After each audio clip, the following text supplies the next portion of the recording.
Hi guys, Dr. Dusa here, MTFU Longevity Over 50. Hope you're doing good. My 7 top reasons why you don't get the body that you want. I could say why you don't lose weight, but cancer will make you lose weight. Losing weight is not necessarily a good thing. Getting in condition is really what we talk about, and if that means losing weight, then that's fine. But there's 7 reasons that I've seen that are recurring, and some of them might be patently obvious to you. Even still, you may still be a victim or guilty of them. And I could say that I've been responsible in my own life for almost every one of these. So I've done everything wrong. I've learned autodidactically, meaning on my own. I've also learned from the best, and I'm continuing to improve even at the age of 54. The number one thing that people suffer from is impatience. Okay, you embark on this new program, and what do? You starve yourself. And the body doesn't like that. You deprive yourself, and you go to the gym, and maybe you know what you're doing, maybe you don't. Maybe you were an athlete when you were younger, maybe you never were, maybe you were never in shape, maybe you were in shape at one time, but you've been out of it for a long, long time. And you go to the gym and you do way too much. Look, you've heard this. It took a long time to get out of shape. It's going to take a while to get in shape. And one of the rules of thumb, I got a friend on MTFU who's done really well. He's lost 100 pounds. He lost 100 pounds, but he's still kind of skinny fat, you know? And I told him, I go, it's taken you a year to do that, and that's amazing. Give yourself another year to harden up, to lean up, to get like iron. And I'll tell you what, you will be like I am in a year. Give yourself a year. And people think, oh, a year. A year is not a long time. God willing, a year is going to pass. Hopefully, you're here with it. That's number one. Uh, Number two is kind of segueing from that, but you do way too much work, And what do I always say? You hear about beast mode and all that, and that's fine. But listen, beast mode. With beast mode comes too much weight, poor form, all that stuff. Look, too much work, even if it's in a repetitive fashion, it's not too much weight, and you're older, you're going to get injured. And the number one thing I profess to my group, guys over 50, don't get injured. This is the first thing I say. Because a surefire way to not go back to the gym and be done is, let me tell you, you tear a bicep tendon. That's 3 months surgery and healing before you do anything. You blow a disc out, surgery, you may never come back. Who knows? You blow your knee out.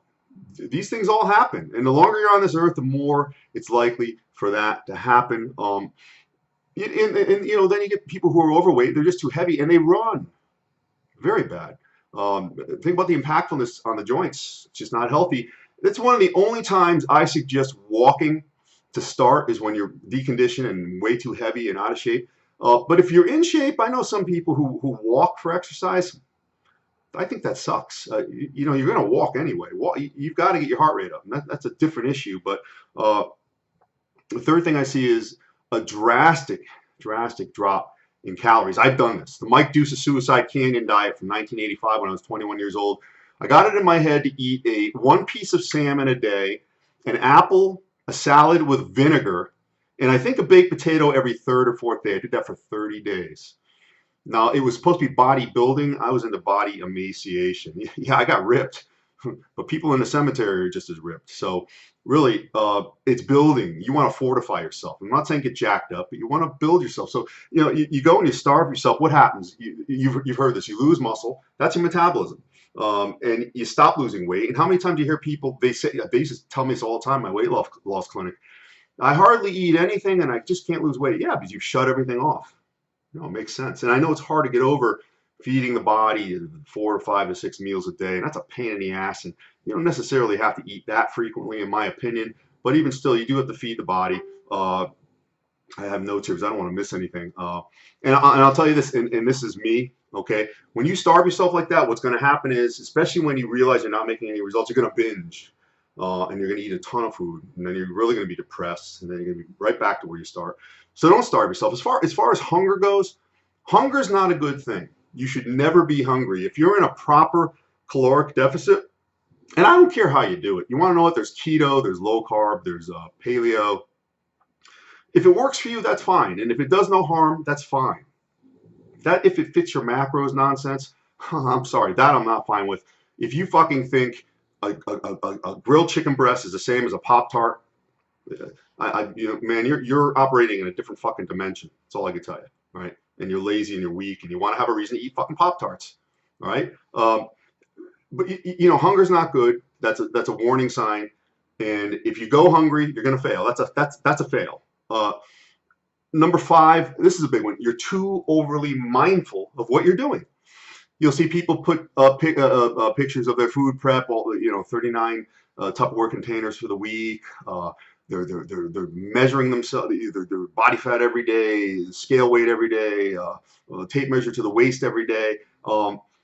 Listen, that's not something you can maintain for the rest of your life. All right. If you're going to a wedding and you're bringing your food in Tupperware, that's called fucking up. You're socially disincluding yourself from everyone. It's not sellable. Nobody wants to do that for the rest of their life. So you do this slowly, you ingrain it slowly into your life, and you're not overly mindful of it. You don't worry about counting every little thing. You just go through life and you work hard, and all of a sudden you're going to wake up one day and you're gonna be where you wanted to be. And it's not magic, but if you're overly mindful of every little, I know one girl that I was working with when I had my clinic, and she would weigh her, and I had her weighing her food, but she would literally, if the scale was not right where she wanted, she would take one flake of oatmeal off the scale at a time.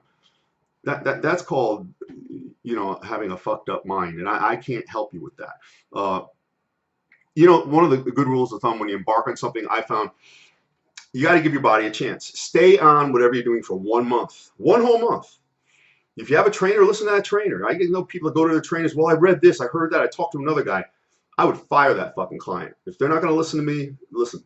I hire somebody. I've hired Evan Centopani. I've hired, Robbie Robinson, all these. What do you think? I tell them how to? No, I listen to what they tell me and I go with it. I don't use everything, but you go with it for a while.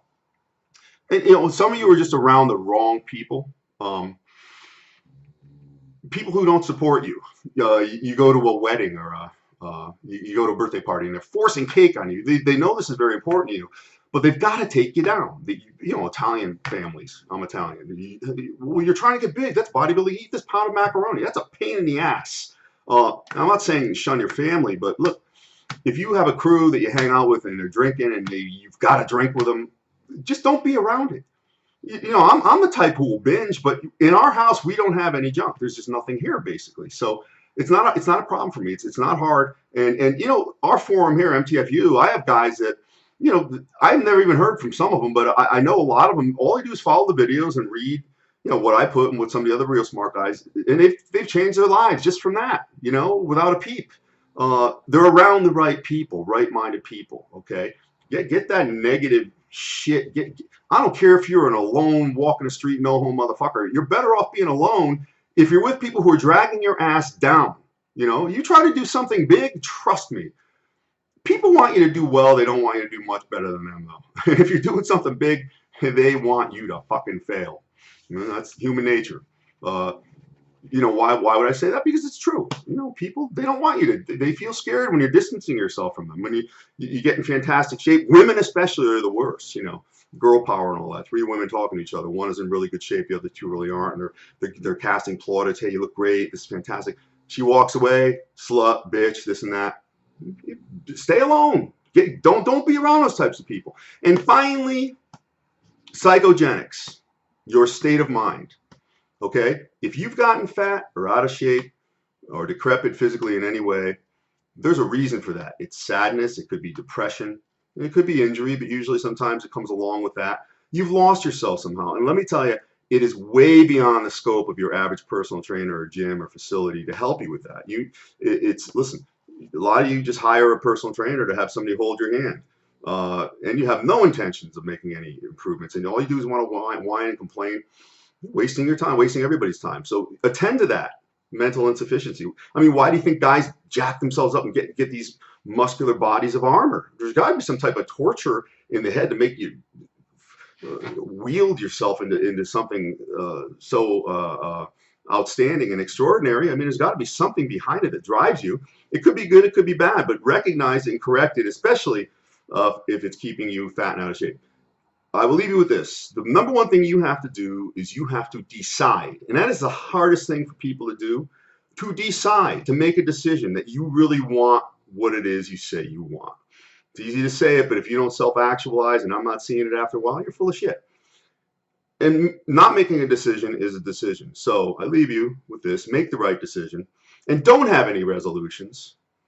I don't have any resolutions. I work hard on not having them, because if you have too many New Year's resolutions all the time, guess what? That means you've been fucking up all year. All right, no more resolutions, and decide. Dr. Mike Dusa, MTFU Longevity Over 50. You have a great day.